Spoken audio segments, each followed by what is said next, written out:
Captain Zara Wolfe walked into the massive council chamber with her head held high. The room was enormous, with curved walls that seemed to stretch forever upward. Hundreds of alien beings sat in floating seats that circled the center platform where she now stood. The air smelled strange, like metal and ozone mixed with scents she could not name. Behind her walked Commander Jake Martinez and Lieutenant Amy Foster. Jake kept his hand near his weapon, his dark eyes scanning the crowd. Amy carried a small device that recorded everything happening around them. Both officers had served with Zara for years, and they trusted her completely.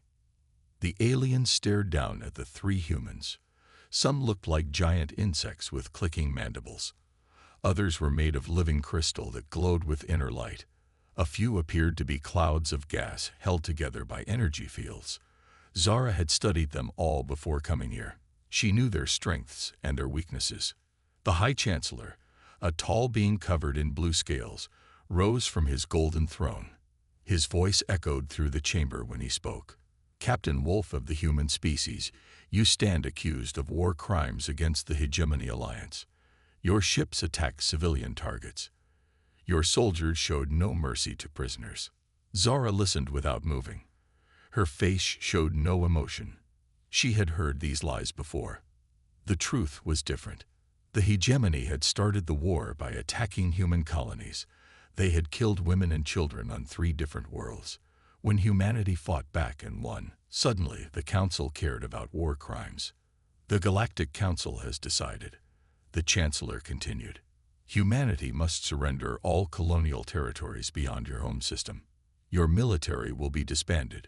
Your people will accept Council protection. Other aliens nodded their heads or made sounds of agreement. The crystalline ambassador's body flashed with bright colors. The insect creatures clicked their mandibles faster. They thought they had won. Zara stepped forward. Her boots clicked on the smooth floor. The sound seemed loud in the quiet chamber. She looked around the room, meeting the eyes of every creature that had eyes. Some looked away. I have heard your demands, Zara said. Her voice was calm and cold. Now you will hear mine. The chamber fell completely silent. Even the humming of the station's systems seemed to stop. You have 48 hours, Zara announced. Withdraw this ultimatum. Issue a formal apology to humanity for these false accusations. Do this, and we will consider this matter closed. The blue-scaled Chancellor laughed. It was an ugly sound. And if we refuse, Captain, what will 3 humans do against the combined might of the Galactic Council? Zara smiled. It was not a kind smile. Then you will have 2 choices, Chancellor. Surrender this station and disband your council, or watch us burn every council facility in this sector to ash. The chamber exploded with noise. Aliens shouted in dozens of languages. The crystalline beings flashed angry red colors.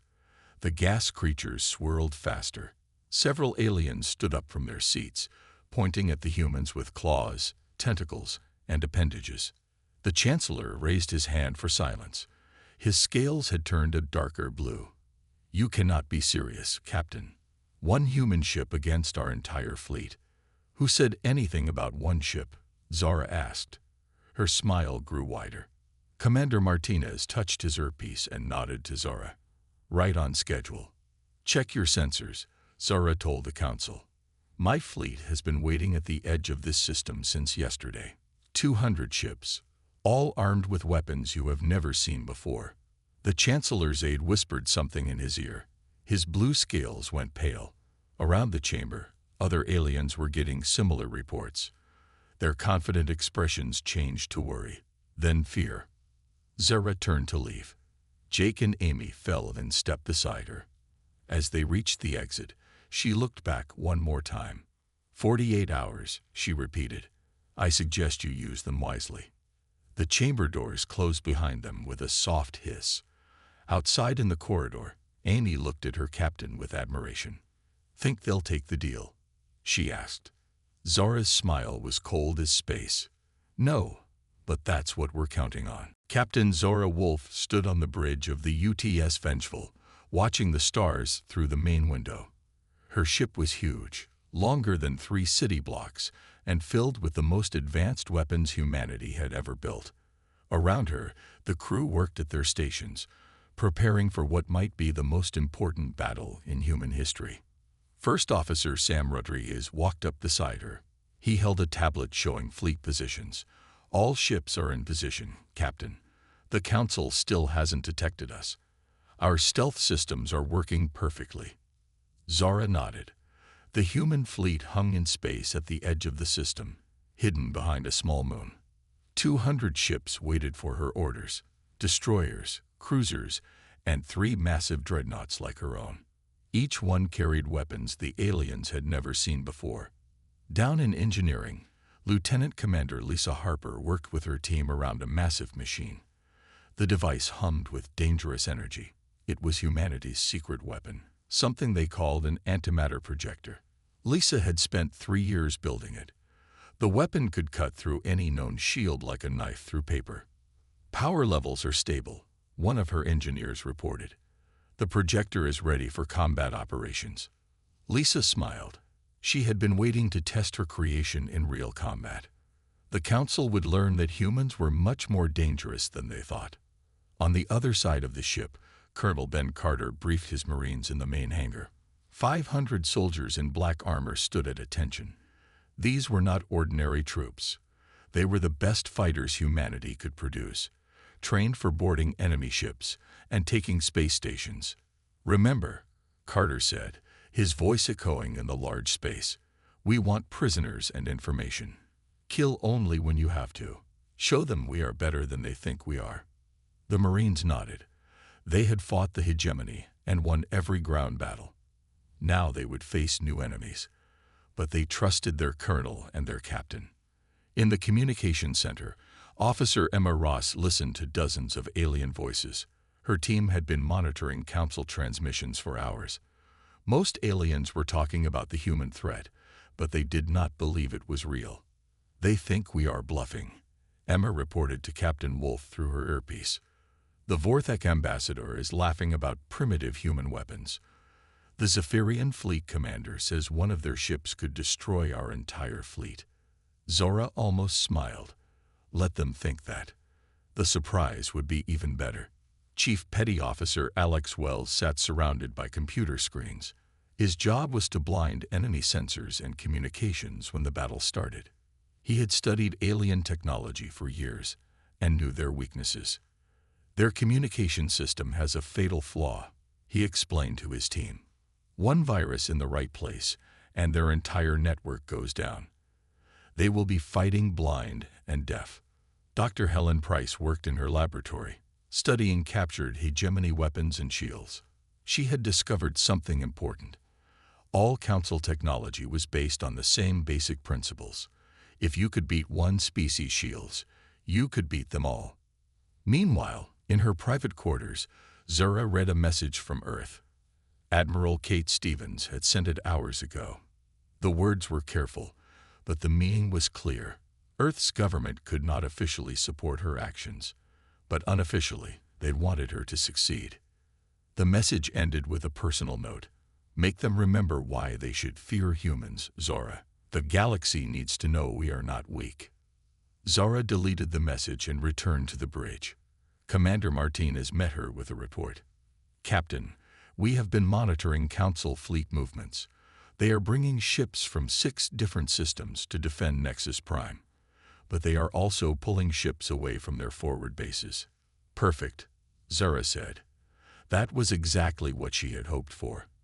While the Council worried about their main station, she would hit them where they were weak. The countdown clock showed 36 hours remaining. Soon, the galaxy would learn that humans kept their promises. The 48 hours passed like a countdown to doom. Captain Zara Wolfe stood on her bridge, watching the timer reach 0. The Council had sent no response. No withdrawal of their ultimatum. No apology.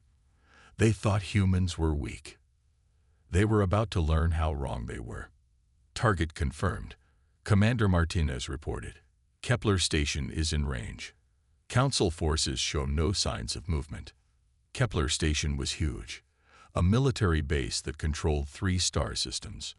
It had shields that could stop whole fleets, weapons that could destroy planets. The Council considered it unbreakable. All ships, this is Captain Wolfe. Zara spoke into her communicator. Execute Plan Alpha. Show them what humans can do. Space around Kepler station suddenly filled with light. 200 human ships appeared from nowhere, dropping out of quantum fold drive inside the station's defensive ring. The aliens had never seen anything like it. Their sensors showed empty space 1 second, and a human fleet the next.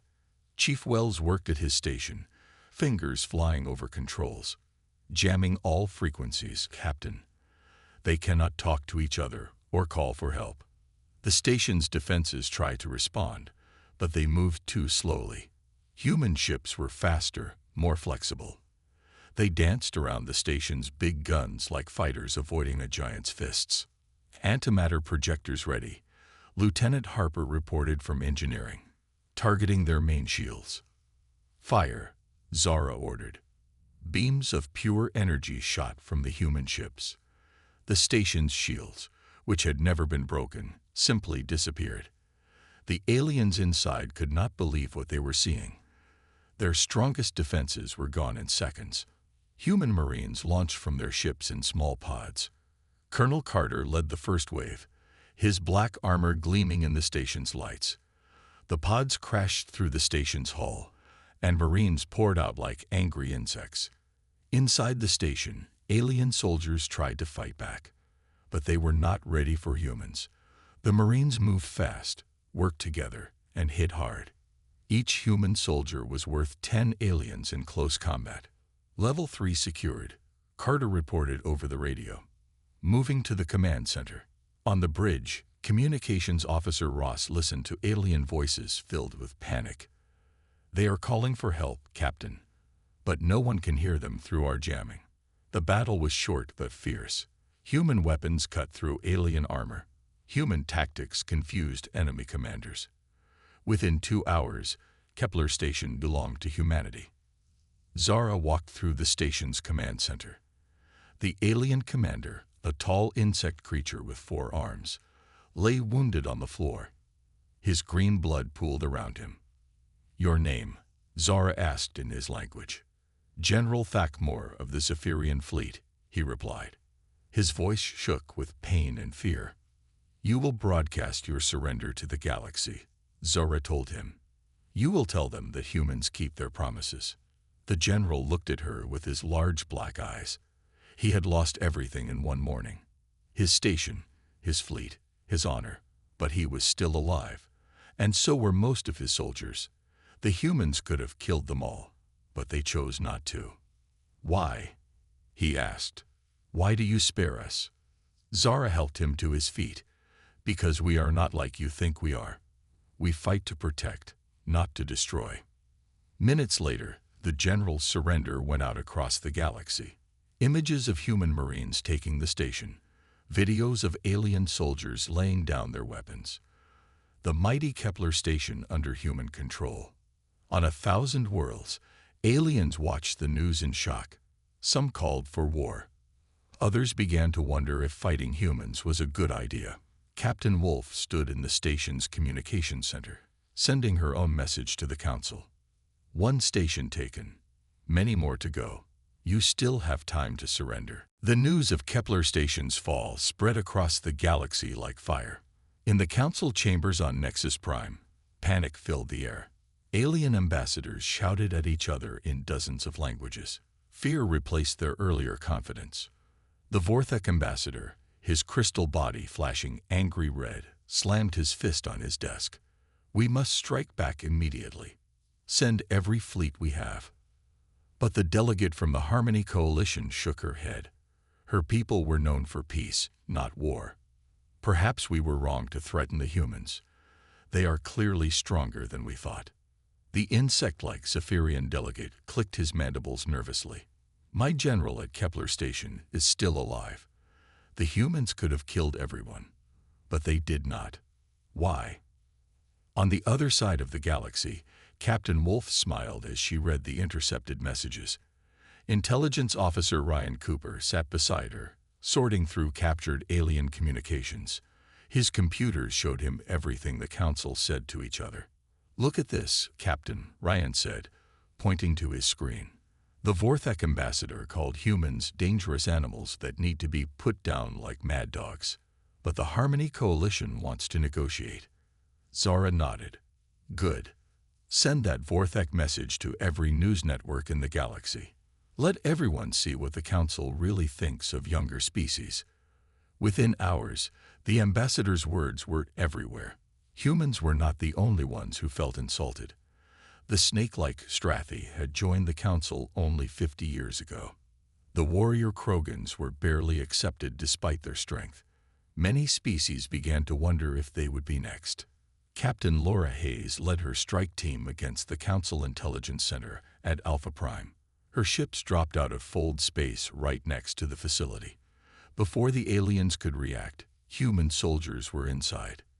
"Intelligence Center secured," Hayes reported. "We found their files on every species in the galaxy. Captain, you need to see this." Meanwhile, Commander Tim Walsh commanded 3 squadrons attacking Council patrol fleets. But these battles were different. Walsh's orders were clear: disable, do not destroy. Human weapons fired precisely, targeting engines and weapons but avoiding crew areas. Alien ships drifted helplessly in space, alive but powerless. Rescue ships arrived to pick up survivors. The psychological effect was enormous. Every alien who survived a human attack carried the same message. Humans could have killed them easily, but chose not to. They were strong enough to be merciful. Dr. Helen Price worked day and night in her laboratory, studying captured alien technology. She discovered something important. All Council weapons used the same basic power source. If humans could disrupt that power, they could disable entire fleets without firing a shot. "Captain," she called Zara over the communicator, "I have found something. The Council uses quantum cores for all their technology. I can build a weapon that makes those cores explode." Back on Nexus Prime, the Council fought among themselves. Some species wanted to keep fighting. Others talked about surrender. The Peaceful Harmony Coalition suggested they should listen to the humans. "They want an apology," said the coalition representative. "Not tribute. Not surrender. Just an apology for false accusations." The Vorthek ambassador's crystal body flashed brighter. "Never. We will not bow to primitive humans." But other voices spoke up. The Centauri delegate reminded everyone that humans had been fighting the hegemony for 3 years and winning. The aquatic depths dwellers noted that human ships moved in ways that seemed impossible. Intelligence Officer Cooper presented Captain Wolfe with his analysis. "The Council is splitting apart, Captain. About half want to negotiate. The other half want to fight to the end." Zara looked at the tactical display showing Council fleet positions. They were pulling ships from everywhere to defend their important bases, but that left other targets unprotected. "Perfect," she said. "Send a message to the species that want to negotiate. Tell them we are willing to talk, but only after the war criminals in the Council step down."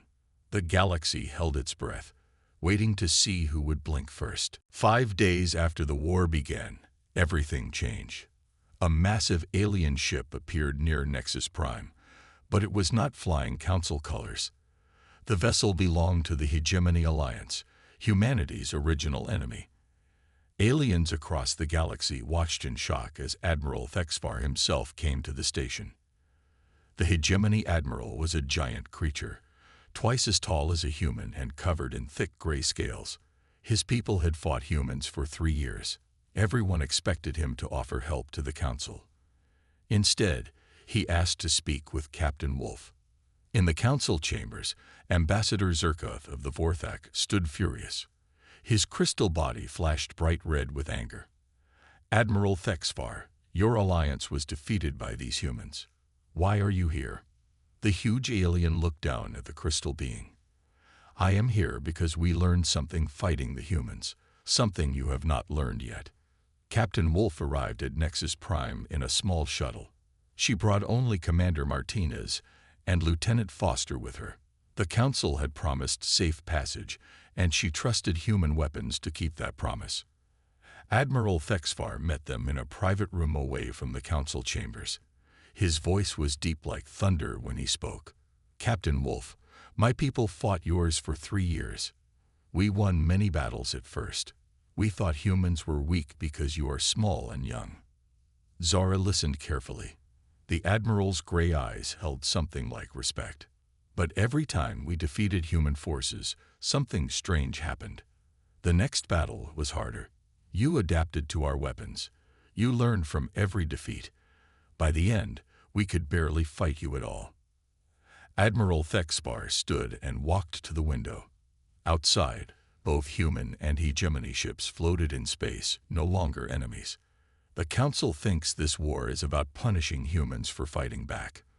But I know the truth.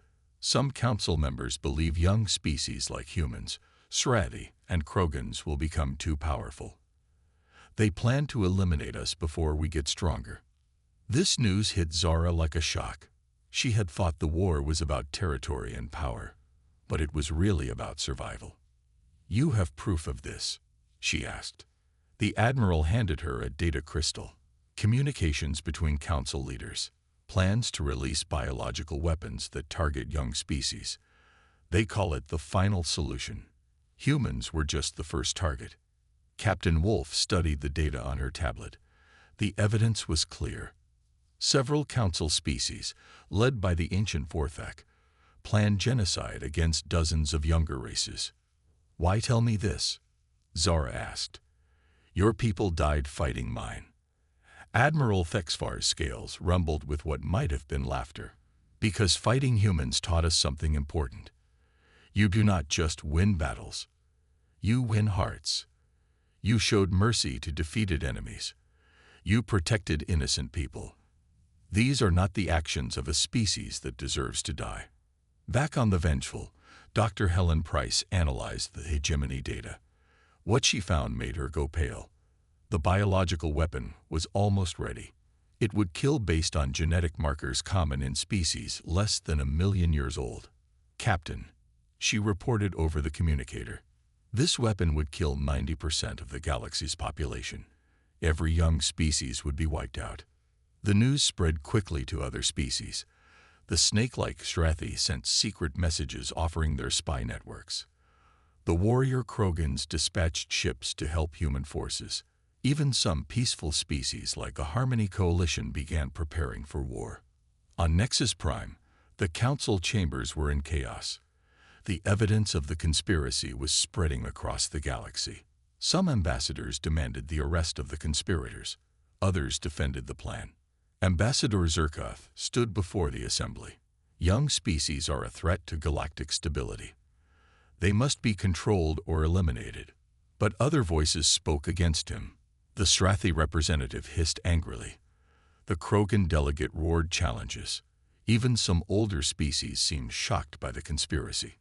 Captain Wolfe prepared for the next phase of her mission. This was no longer just about human freedom. The survival of half the galaxy was at stake. The revelation about the biological weapon changed everything.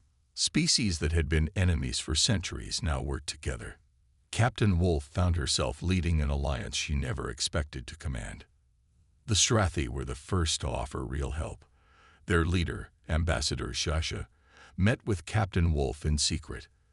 The snake-like being moved with fluid grace, her scales shimmering in the station's lights. "Cess, Captain," she hissed softly. "My people have spied on the Council for decades. We know where they hide their darkest secrets." Sasha showed Zara a map of Nexus Prime's hidden levels. Deep below the Council chambers lay secret laboratories where the weapon was being built. Few beings knew these places existed. "The Vorthak built these labs long ago," Sasha explained. "They have been planning this genocide for a century." Captain Wolfe shook her head in disgust. "How many Council members are part of this?" "Perhaps 20 species out of 200. The Srathi replied. "But they control the most powerful fleets and the oldest seats in the Council." Meanwhile, the Krogan delegation arrived with force. 3 massive war cruisers dropped out of fold space near the human fleet. Their leader, General Grok, was a warrior who respected only strength. Humans fight well, he growled to Commander Martinez during their meeting. My warriors will follow you against these crystal cowards. Dr. Helen Price worked with scientists from a dozen species to understand the biological weapon. The hegemony's Dr. Zextel brought samples they had stolen from a council lab. Dr. Price studied the genetic targeting system and felt sick. It's worse than we thought, she told Captain Wolfe. This weapon doesn't just kill. It causes the victims to suffer for days before death. It's designed to torture entire species. The evidence made even peaceful species angry. The Gentle Harmony Coalition began building weapons for the first time in their history. Their leader, Elder Peaceful Song, spoke to the galaxy with tears in her eyes. We have spent 1,000 years avoiding war, she said, but some evils must be stopped, whatever the cost. Captain Laura Hayes led combined human Srathi teams against Council intelligence stations. The snake people could slip through security systems no other species could pass. They moved like liquid shadow through air vents and maintenance tunnels. Target secured, Hayes reported after taking another facility. We found the weapon's deployment schedule. They plan to release it in 6 days. Time was running out. Captain Wolfe called a meeting of all Allied leaders aboard the Vengeful. The conference room was crowded with beings of every shape and size. Humans sat next to former enemies, united by a common threat. We must hit Nexus Prime directly, Zara announced. The weapon is there, and so are the conspiracy's leaders. General Groke slammed his fist on the table. My warriors are ready for battle. Admiral Thexpar nodded his massive head. The hegemony fleets will support the assault. But Ambassador Shasha looked worried. The station's defenses are too strong. You could lose half your fleet. Lieutenant Amy Foster stood up. She had been quiet during the meeting, working on her tablet. Not if we use this. She showed them her screen. It displayed technical plans for a new type of ship modification. We can turn regular transports into stealth bombers. The Council won't see them coming until it's too late. Dr. Helen Price added her own discovery. I found a way to neutralize the biological weapon. But I need to get close to the main laboratory. Colonel Ben Carter leaned forward. My Marines can get you there, but we'll need a distraction. Captain Wolfe looked around the room at all these different species working together. A few weeks ago, many of them had been enemies. Now they fought side by side against genocide. Then we have our plan, she said. We hit them hard, we hit them fast, and we end this before they can murder billions of innocent beings. The Allies began preparing for the most dangerous mission of the war. Everyone knew that failure meant extinction for half the galaxy. The final assault on Nexus Prime began with what looked like surrender. Captain Wolfe requested one last meeting with the full council. She asked for the galaxy to watch as she addressed them. Every news network carried the signal. Zara walked into the council chambers wearing her dress uniform. Behind her came Commander Martinez and Lieutenant Foster. The 3 humans looked calm, almost peaceful. The council members thought victory was theirs. Ambassador Zerkoth stood with his crystal body glowing bright. Have you come to accept our generous terms, Captain? I have come to give you one final chance, Zara replied. Stop this madness. Surrender the biological weapon. End this now. The crystal being laughed, a sound like breaking glass. You are surrounded by our fleets, human. Your little alliance has already failed. What the council did not know was that the chamber was full of hidden fighters. While Zara spoke, Srathi infiltrators moved through the station's air vents. Human Marines waited in disguise among the service staff. Krogan warriors hid in maintenance areas. Captain Wolfe touched her earpiece. Execute plan, Storm. Suddenly, the station shook as human boarding pods crashed into its hull. Emergency lights flashed red. Alarms screamed throughout Nexus Prime.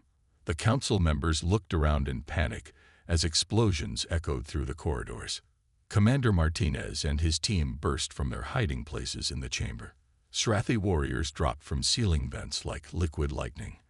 The few council guards were overwhelmed in seconds. Secure all exits, Martinez ordered. No one leaves until this is over. Outside the station, the Allied fleet engaged the Council Defense Forces. Human ships danced between alien weapons while Krogan vessels smashed through enemy lines. Admiral Thexfar's hegemony fleet flanked the Council forces from behind. Inside the station, Colonel Carter led his Marines through corridors filled with fighting. Alien security forces tried to stop them, but human tactics and superior weapons cleared the way. Level 40 secured, Carter reported. Moving to the biological lab, Dr. Helen Price followed the Marines, carrying the device she had built to destroy the weapon. Behind her, Krogan warriors guarded their retreat. The labs were deep in the station's heart, protected by the strongest defenses. In the council chambers, Ambassador Zurkov activated a hidden control panel. If we cannot have order, then let chaos reign. The biological weapon began its release sequence. Deadly clouds would soon spread through the station's air system, and then to ships across the galaxy. Captain Wolfe drew her sidearm and pointed it at Zurkov. "Stop it now." "Too late, human," the crystal being laughed.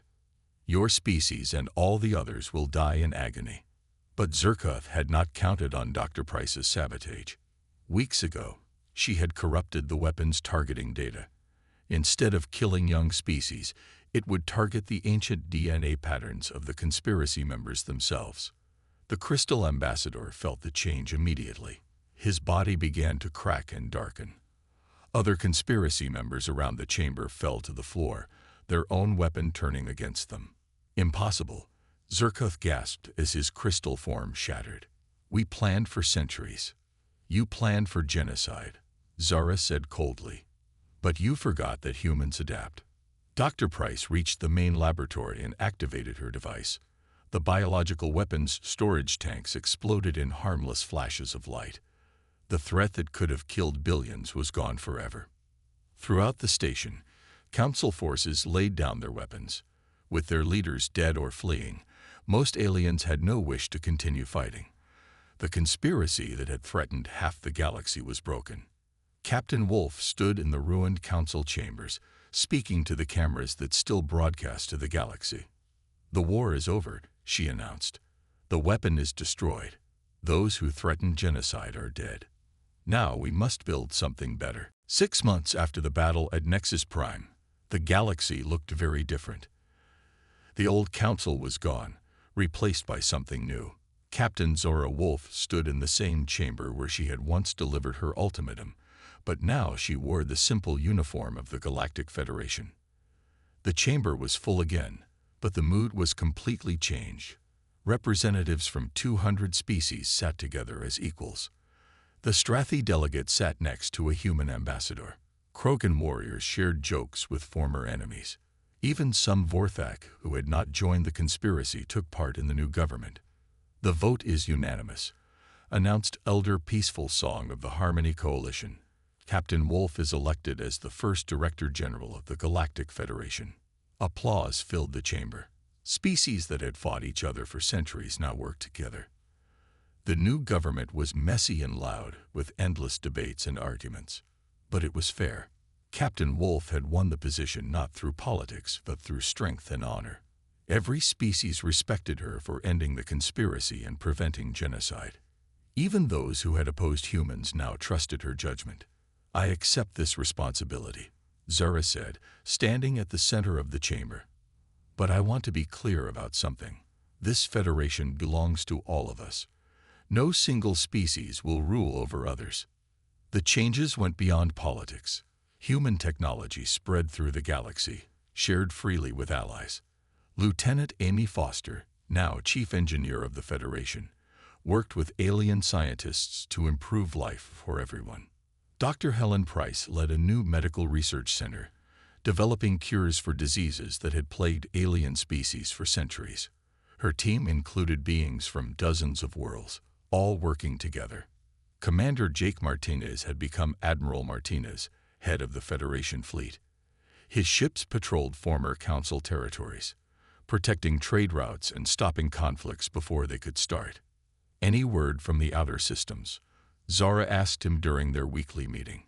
3 more systems want to join the Federation this month," Jake replied.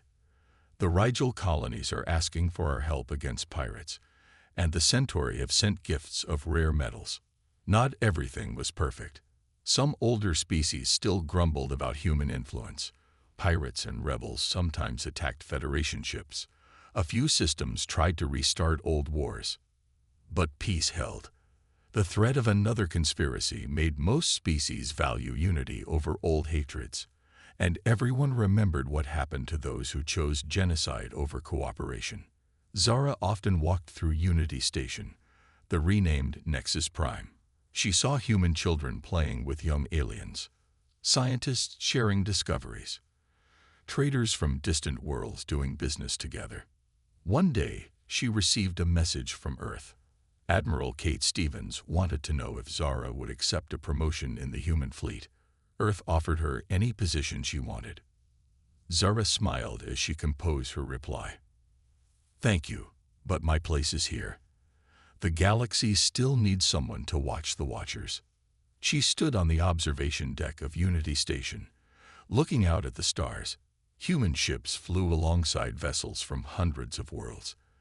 The UTS New Dawn, her old ship Vengeful with a new name, led a mixed fleet on patrol.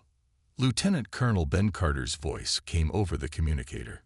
"Captain, we have a situation near the Vega system.